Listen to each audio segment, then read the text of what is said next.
Hello everyone, आज हम class 8 की एक्सरसाइज 3.4 का फर्स्ट सम करते हैं। स्टेट वेदर ट्रू और फॉल्स। इन स्टेटमेंट को पढ़कर आपने ये बताना है कि ट्रू या फॉल्स। ठीक है। ए पार्ट है ऑल रेक्टेंगल्स आर स्क्वेयर्स। सभी रेक्टेंगल्स स्क्वेयर्स होते हैं। तो हमने स्क्वेयर्स की प्रॉपर्टी देखना है कि रेक्टेंगल के अंदर आती है या नहीं।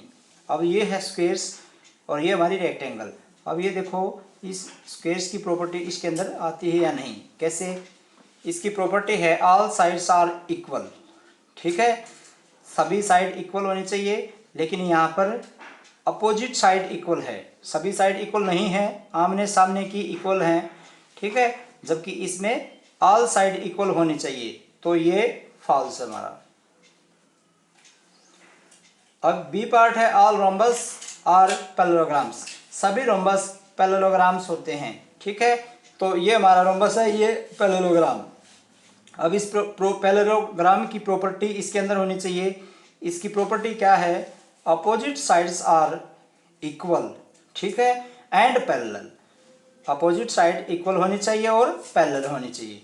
तो यहाँ देखते हैं, इसकी ऑल साइड इक्वल होती है।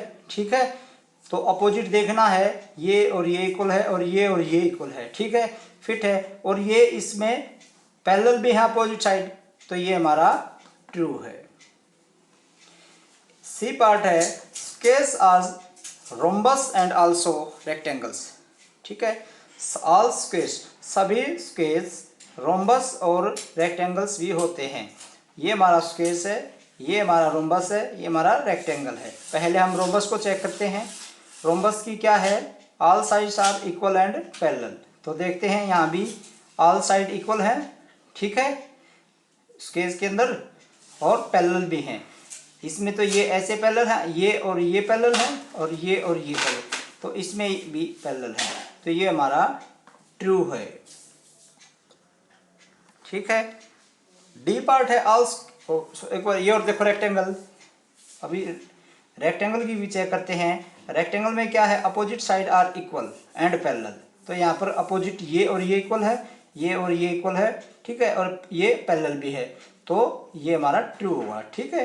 अब डी पार्ट है all squares are not parallelograms. सभी स्क्वेयर्स पैरेललोग्राम्स नहीं होते। ठीक है, तो अब देखते हैं, ये स्क्वेयर्स है, ये पैरेललोग्राम है। तो इसकी प्रॉपर्टीज क्या है?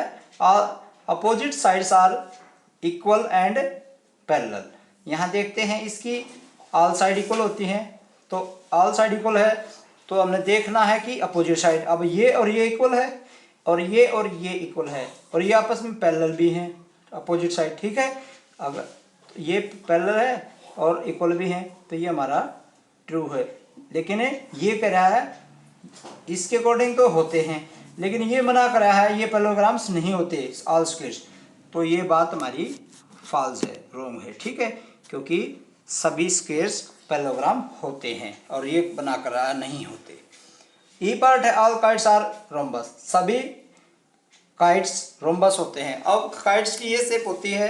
ठीक है, और ये हमारा रोम्बस है। रोम्बस की क्या है? ऑल साइड्स आर इक्वल, जबकि इसकी नहीं होती, तो ये हमारा false.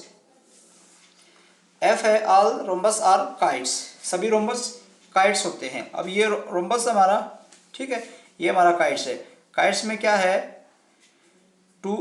One pair equal, one pair equal. तो यहाँ पे टू पेयर, ये सब टू इक्वल हैं, तो हमने सब ये देखना है कि इसके अंदर वन पेयर इक्वल है। इक्वल है भाई, ठीक है, ये और ये है। ठीक है, अगर इक्वल है तो ये हमारा ट्रू है। अब यदि कहता है ऑल पैरेललोग्राम्स आर ट्रेपेजियम। सभी पैरेललोग्राम ट्रेपेजियम होते हैं। यहाँ पर ये देखेंगे, इस ट्रेपेजियम की प्रॉपर्टी इस पैरेललोग्राम के अंदर फिट बैठती है। अब यहाँ पे क्या है इसकी प्रॉपर्टी? One pair parallel. ठीक है, तो यहाँ भी वन पेयर पैरेलल है, क्योंकि यहाँ पे तो टू पेयर है पैरेलल, ये अपोजिट। ठीक है, लेकिन हमने तो सिर्फ ये देखना है कि one pair parallel, one pair parallel है, तो यहाँ पे हो गया वन पेयर। ठीक है, यही आना चाहिए। ठीक है, तो ये इसलिए ट्रू है। एच पार्ट है ऑल स्क्वेयर्स आर ट्रेपेजियम। सभी स्क्वेयर्स ट्रेपेजियम होते हैं। सभी स्क्वेयर्स ट्रेपेजियम हैं। तो कैसे हैं? तो ये वही पहली इसकी प्रॉपर्टी। ठीक है, वन पेयर पैरेलल। जब यहाँ भी इसमें भी 1 पेयर पैरेलल है, इसमें तो ठीक है ये भी है पैरेलल, लेकिन हमने क्या देखना है 1 पेयर ये और ये पैरेलल है, ठीक है। तो ये भी ट्रू है, दोनों ट्रू हैं। ये आपका फर्स्ट सम कंप्लीट होता है। और अगर कोई डाउट है या प्रॉब्लम्स है तो आप कमेंट करके बता सकते हैं।